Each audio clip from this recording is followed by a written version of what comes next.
Hi there. Today on It Is a Keeper, I'm showing you how to make one of my family's favorite casseroles, Chicken Divan.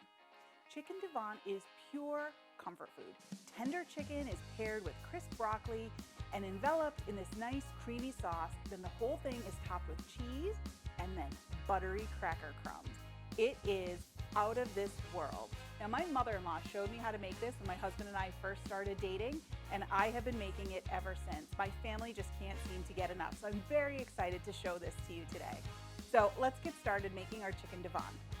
Okay, so the first step in making this chicken divan casserole is we need to get our chicken roasted. So you can use any kind of cooked chicken for this recipe, but I'm going to show you how to do it from scratch.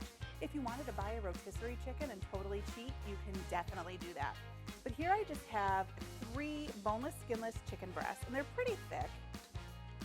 I'm just going to get them on a sheet pan. And then I like to hit them with a bit of my house seasoning blend, so I just give them a really generous coating of that. You can get this recipe, I'll put a link in the video description below. So you just want to get a good coating. I'm going to flip it and get both sides because we want that flavor all the way through, not just on one side. All right. And then I'm going to pop these into a 350-degree oven until they're cooked through. You want them to be about 165 internal temperature. So I'm going to get those going in there and then we'll move on. Okay, so our chicken is done roasting. I have it here. I let it cool a little bit. I just want to make sure I'm able to handle it. So I'm going to take the chicken and cut it up into bite-sized pieces. This is a casserole, so we want everything to have nice bite-sized pieces. So I start by cutting it into, I guess you would call them planks. And then flip them over and cut them again.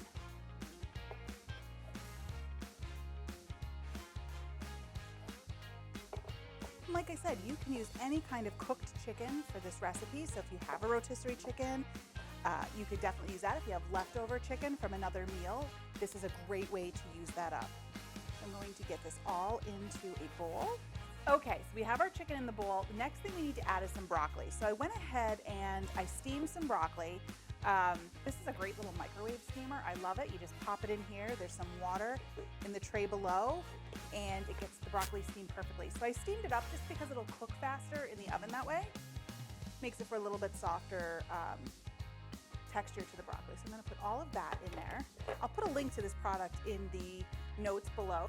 All right, we'll move the bowl into the center now.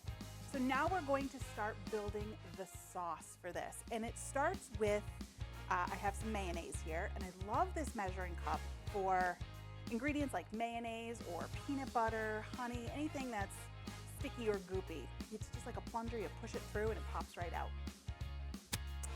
And then we're going to add 3 cans of everybody's favorite cream soup. I'm using cream of chicken.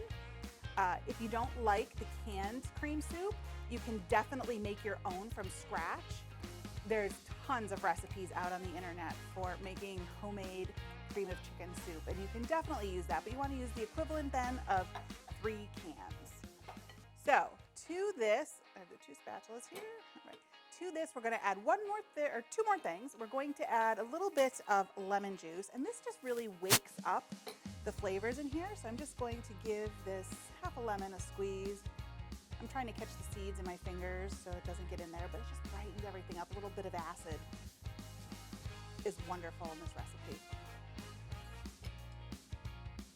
Okay, and last thing is we're going to season everything with a little more house seasoning blend. You don't need too much because the chicken's seasoned, and I did season the broccoli before I cooked that. So we're just getting just a little bit more flavor in there. Okay, so everything is in our bowl. I'm just going to get it all mixed together so it becomes one.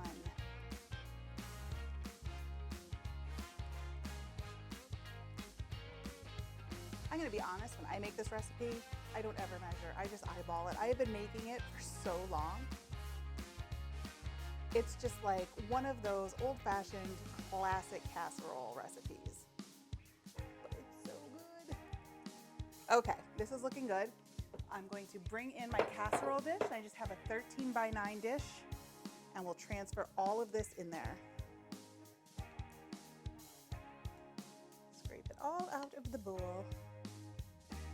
I don't know how the name came about, Chicken Divan. I guess I should Google that and learn, but I think it's more like Chicken Divine. That's pretty corny, I know, but it is pretty darn good. Okay, we will just get this. I'm smoothing it out just so everything's in an even layer and bakes up evenly. All right, looking good. Next step, I'm gonna clear the decks a little bit here, and we'll start by making the topping, and then we'll get this bad boy in the oven. So give me 2 minutes to clean up. Okay, so here I have some melted butter, and everything's great when you have butter, right? So this is going to be the basis of our topping. To this, I'm going to add some saltine crackers, just plain old saltines, nothing fancy. We need to crush them, so I just do so right in the sleeve.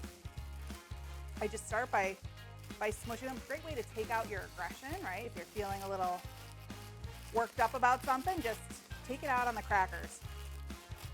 But why dirty, another bowl or anything like that when you can do it right in this package? Okay, so we're going to dump all those into the butter. If you see any bigger pieces, like I see a couple here, I'm just going to use my spatula and smush them up. And get that tossed in. So our cracker crumbs are ready. Going to set those aside. We're going to bring the casserole back in. Now we're going to add some cheese, and I just have some plain old shredded cheddar here. Again, you can get fancy with it. If you want to use something else, maybe you don't have cheddar, you could try a Colby Jack would be good in this. You can go a little Italian and put some provolone and mozzarella. That would be really good. Play around with it. Okay, so we have a nice cheesy layer. We're going to add the crackers to that, and they're going to melt into the cheese as we bake them and get nice and golden. So I'm just going to get those all in there. And then just use my spatula and spread them around. All right, and that's it. Now, the great thing about this recipe is at this point, you could slap some foil on it and pop it in the freezer and have a meal for another day. So usually when I make this, I'll make 2 of them, one for the freezer and one for dinner tonight. But it's a great make-ahead meal like that. Or even, make it the night before, pop it in the fridge, and then when you come home, all you have to do is bake it off in the oven. It's a really great, quick and easy weeknight meal. But we're going to bake this casserole at 350 for about 30 minutes. I'm gonna go pop this in the oven, and then we'll come back and give it a try. All right, our Chicken Divan is done. It is bubbling hot here. You can see it around the edges, still bubbling from the oven. Now, this smells absolutely incredible. I can't wait to dig in, so I'm not. We're gonna go right for it. I'm gonna scald my mouth by trying this, but we're gonna do it. Right here on the corner. Now, there's no pretty way to serve this. You just scoop it up and put it on a plate. It's just not a pretty food to serve, but it tastes so good. So you can see we have the cracker crust, we have that cheesy layer, the chicken and the broccoli. Look at that.